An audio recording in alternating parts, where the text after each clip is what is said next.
राधे राधे। श्री हरिदास लड्डू गोपाल की भक्ति में आपका स्वागत है। दोस्तों, आज मैं आपको बताऊंगी कि क्या लड्डू गोपाल जी को जनेऊ पहनाना चाहिए। क्या वो बाल रूप में है, छोटे हैं, तो क्या उनको जनेऊ पहनाना ज़रूरी होता है।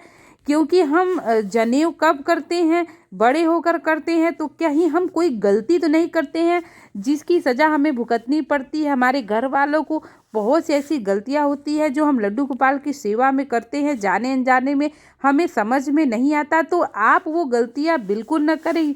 इसीलिए मैंने वीडियो आपके लिए बनाया है कि आप भी समझ जाएं कि लड्डू गोपाल जी को जनेऊ पहनाना चाहिए कि नहीं पहनाना चाहिए।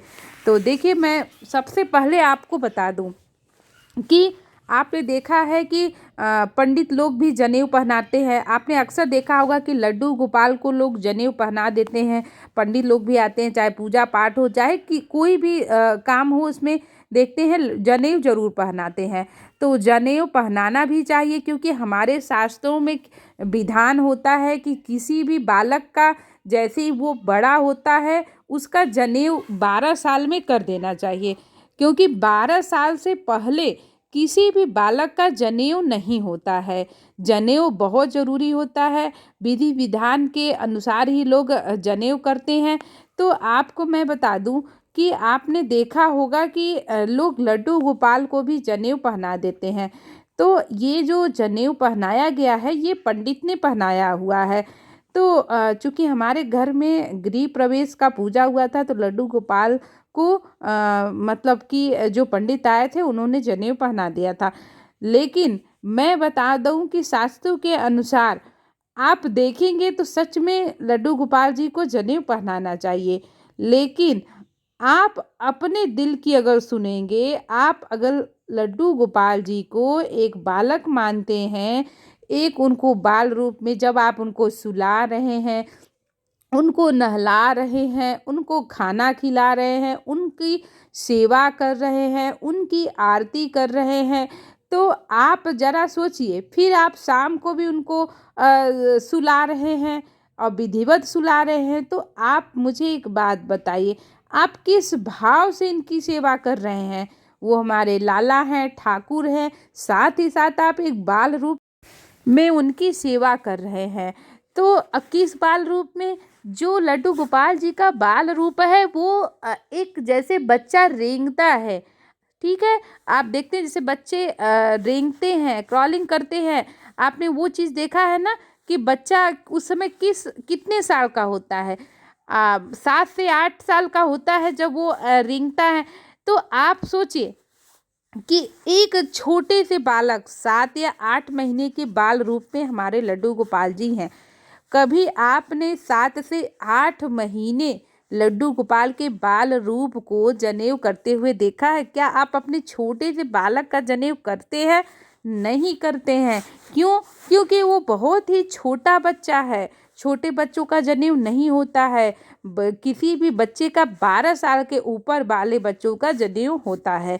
तो मेरा यही मानना है कि आप अगर शास्त्रों के अनुसार पंडित पहना दे रहे हैं तो ठीक है, आप जनेऊ पहनाइए लड्डू गोपाल को। लेकिन आप अपने हिसाब से देखेंगे तो मेरा मानना है कि लड्डू गोपाल जी को जनेऊ नहीं पहनाना चाहिए, क्योंकि वो बाल रूप में हैं, छोटे हैं। जब वो 12 साल के रूप में होते, जैसे आप युगल सरकार की मूर्ति लेकर आते अपने घर में राधा कृष्ण की, तो उस समय आपको ज़रूरी है उनको पहनाना जनेऊ, क्योंकि वो युगल सरकार जो हैं वो बड़े साइज के रूप में, उनका एज भी उनका बड़ा है, उनकी उम्र बड़ी है। और जब आपने शालिग्राम को रखा है तो शालिग्राम को भी आप जनेऊ जब पहनाएंगे।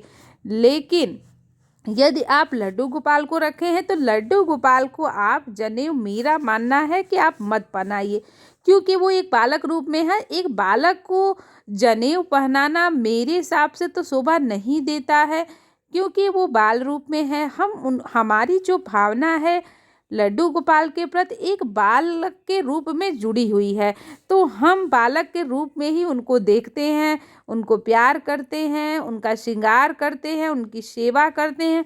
तो वो बाल रूप ही होना चाहिए। उससे अगर आप उनको बड़े रूप में देखना चाहते हैं तो आप कृष्ण भगवान युगल सरकार की जो मूर्ति आती है, आप घर में ला सकते हैं। उनका विधिवत आप जनेऊ भी कर सकते हैं, विधिवत उनका श्रृंगार कर सकते हैं।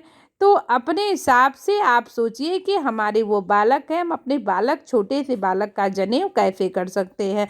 तो आप ऐसा बिल्कुल मत करिएगा, मेरा तो यही मानना है। क्योंकि देखिए पंडित हैं, पंडित अपने विधि विधान से करते हैं, मैंने देखा है। लेकिन बहुत से पंडित नहीं भी करते हैं, क्योंकि उनको पता रहता है कि एक छोटे से बालक का जनेऊ नहीं करना चाहिए।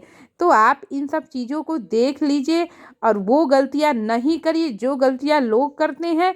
और क्योंकि जाने अनजाने में हम बहुत सी गलतियां करते हैं जिसका कि हमें पता नहीं होता है, और उसकी कहीं न कहीं हमारे घर में वो समस्या आती है अगर हम कुछ गलती करते हैं।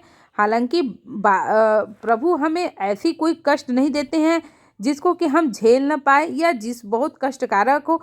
वो कष्ट भी ऐसा देते हैं कि मतलब एक जैसे कष्ट उनका एक तरफ से प्यार होता है, समझाने का तरीका होता है कि हम तुम्हें ये चीज़ इशारा देना है कि देखो ये गलती मत करो। ये नहीं है कि वो हमें सच में बहुत ज़्यादा कष्ट देते हैं, कष्ट हमें कुछ नहीं देते, बस वो हमें समझाते हैं कि नहीं तुम ये गलती कर रहे, ये काम मत करना। तो ज़रूरी भी है। तो वीडियो कैसा लगा हमें ज़रूर बताइएगा। राधे राधे। श्री हरिदास, श्री कुंज बिहारी, श्री श्यामा प्यारी।